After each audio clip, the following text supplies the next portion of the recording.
Hello everyone, आज हम पढ़ेंगे क्लासरूम मैनेजमेंट। मींस आप एक टीचर हो और टीचर जो है कैसे क्लासरूम को मैनेज करे कि टीचिंग और लर्निंग प्रोसेस बहुत ही इफेक्टिव हो पाए। ओके, सो सबसे पहले है आपको establish clear rules and expectations, यानी कि set a few simple positive rules. Respect others, raise your hand before speaking, discuss them with students at the start of the year, display them clearly in the classroom. यानी सबसे main point ये है कि पहले तो आप classroom के कुछ बेसिक रूल सेट कर दो। ओके, कि बच्चा जो है डेली उन रूल्स को फॉलो करे। कुछ सिंपल रूल कर सकते हो, आपकी रिस्पेक्ट करो एक दूसरे की। ओके, बोलने से पहले हैंड रेज करो। तो आप इनको क्लासरूम में जो है क्लियरली डिस्प्ले कर सकते हो। आप अपनी अकॉर्डिंगली क्लासरूम रूल्स बना सकते हो। ओके, जैसे teacher has the right to teach, student have the right to learn, laugh with everyone but laugh at no one, raise your hand to be recognised, treat school property as if it's your own. Next क्या कर सकते हो आप? Build positive relationships. Okay, यानी कि बच्चों को greet करिए। ओके, बिल्कुल प्यार से। लर्न देयर नेम्स क्विकली, उनके नाम लर्न करिए। ओके, नेक्स्ट है show genuine interest in their wellbeing and opinion. मतलब बच्चों के भी कुछ ओपिनियंस होते हैं, तो आप उसमें थोड़ा इंटरेस्ट शो करिए कि और मतलब कि उनकी ओपिनियन को, उनकी व्यूज़ को, उनके आइडियाज़ को रिस्पेक्ट दीजिए। एनकरेज करिए ओपन कम्युनिकेशन। ओके, रिस्पेक्ट करिए, वेरी इंपॉर्टेंट। मीन्स एक तरह का कम्युनिकेशन होना चाहिए क्लास में, ये नहीं कि टीचर ही बोलता रहे और बच्चे चुप रहे। ओके, नेक्स्ट पॉइंट है बी कंसिस्टेंट, यानी कि apply rules and consequences fairly to everyone, stay calm and avoid showing favouritism, very important. Rules को अप्लाई कीजिए, थोड़ा काम रहिए, ये नहीं कि आप एक ही फेवरेट बच्चा उसको ही सारी प्रायोरिटी दे रहे हो। ओके, अवॉइड करिए ये सब। Consistency builds trust and predictability. Okay, इससे आपका एक तरह से ट्रस्ट डेवलप होगा। नेक्स्ट है keep lessons interactive and age appropriate, यानी कि आपके जो लेसन्स हो वो एंगेजिंग हो, ठीक है, इंटरेक्टिव हो, बच्चे एक्टिवली पार्टिसिपेट करें और एज अप्रोप्रिएट होने चाहिए।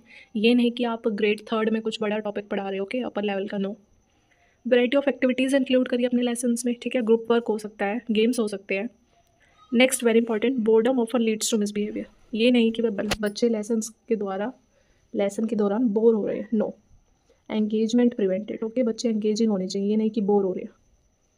नेक्स्ट, इसके लिए आप वेरियस टीचिंग मेथड्स देख सकते हो, ओके, जिससे इफेक्टिव लर्निंग हो।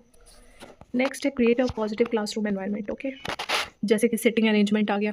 सिटिंग अरेंजमेंट आप ऐसे करिए कि बच्चों का पार्टिसिपेशन हो, बच्चों का फोकस बना रहे। वॉल डिस्प्ले यूज़ कर सकते हैं, चार्ट यूज़ कर सकते हो। ओके, मतलब कि जो बच्चों का काम है आप उसको डिस्प्ले कर सकते हो। Okay, display charts to celebrate student work. एक क्लीन, वेलकमिंग और ऑर्गेनाइज स्पेस प्रोवाइड कीजिए। Okay, next point is use positive reinforcement. Okay, आप प्रेज करिए, praise effort not just achievement. I like how you follow directions quickly. Okay, बच्चे को praise करते रहिए, small rewards दे सकते हैं आप, ठीक है। मान लो किसी का गुड बिहेवियर है तो आप उसको रिवॉर्ड दे सकते हो ताकि बच्चा मोटिवेट हो, हैप्पी हो। Focus more on positive behaviour than punishment. Okay, positive behaviour बनाए रहिए, पनिशमेंट पे फोकस कम करिए। ये नहीं कि बच्चे को आप पनिशमेंट दे जा रहे, नो, थोड़ा पॉजिटिव बिहेवियर रखिए। ओके, नेक्स्ट है मैनेज ट्रांजिशन स्मूथली, यानी कि आप क्लियर इंस्ट्रक्शन दीजिए। मान लो आप कोई एक्टिविटी चेंज करें तो पहले ही बच्चे को इंस्ट्रक्शंस दीजिए क्लियर, ठीक है। आप सिग्नल्स यूज़ कर सकते हैं जैसे हैंड क्लैप और प्रेज टू रीगेन अटेंशन, ताकि बच्चे दोबारा अटेंटिव हो जाए। नेक्स्ट है keep transition short and structured, मतलब जब भी आप चेंज कर रहे हैं तो उसको थोड़ा स्ट्रक्चर्ड रखिए, वेल प्रिपेयर्ड रखिए। ओके, थोड़ा शॉर्ट रखिए, ये नहीं कि आप बार बार चेंज करे जा रहे हैं और बच्चे फोकस नहीं कर पा रहे। नेक्स्ट है stay calm and patience, very important. Handle disruptions quietly and professionally. मान लो क्लास में कुछ डिस्ट्रप्शंस हैं तो उनको अच्छे से शांति से हैंडल कीजिए, ठीक है, प्रोफेशनली हैंडल करिए। ये नहीं कि मारना पीटना शुरू कर दिया, चिल्लाना शुरू कर दिया। No, avoid yelling, speak in a firm but respectful tone.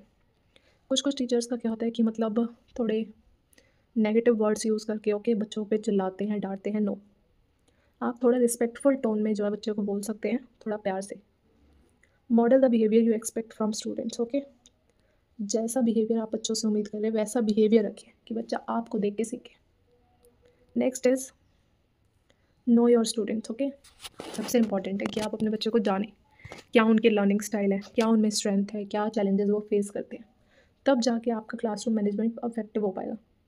Classroom में कौन है? बच्चे हैं, और बच्चों को जानना बहुत ज़रूरी है कि बच्चों की क्या इंटरेस्ट है, क्या उनमें स्ट्रेंथ है, ओके, क्या क्या उनमें कमियां हैं, ताकि आप उस अकॉर्डिंग काम कर सकें। नेक्स्ट है डिफ्रेंशिएट टास्क व्हेन पॉसिबल, ठीक है, जब भी हो सके थोड़े अलग अलग टास्क दीजिए बच्चों को। Show empathy, some behaviour issues come from frustration not defiance. Means आपको थोड़ी एम्पैथी बनाए रखनी है। ओके, कई बार आप फ्रस्ट्रेटेड होते हो, उसकी वजह से भी बिहेवियरल इशू हो जाते हैं, ठीक है। तो आपको बच्चे को अपनी जगह सोच के देखना है, उसके हिसाब से आपको सिचुएशन हैंडल करनी है। ओके आप क्लासरूम में वेरियस एक्टिविटीज़ करवाइए, बच्चे के इंटरेस्ट का ध्यान रखिए। Last point is reflect and adopt. आप आफ्टर ईच डे और week reflect on what worked और व्हाट और डिडंट। हर हफ्ता में जो है, हर हफ्ते के बाद आप रिफ्लेक्ट करते रहिए कि इस वीक क्या क्या बच्चों ने सीखा, क्या क्या मैंने काम किया और क्या क्या नहीं हो पाया।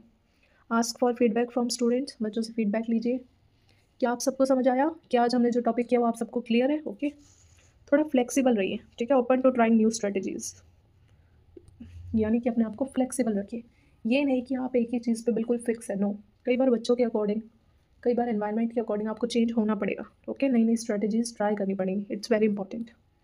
So that's all. ये सारे टिप्स आपको एक क्लासरूम मैनेजमेंट में बहुत हेल्प करेंगी। Okay so that's all.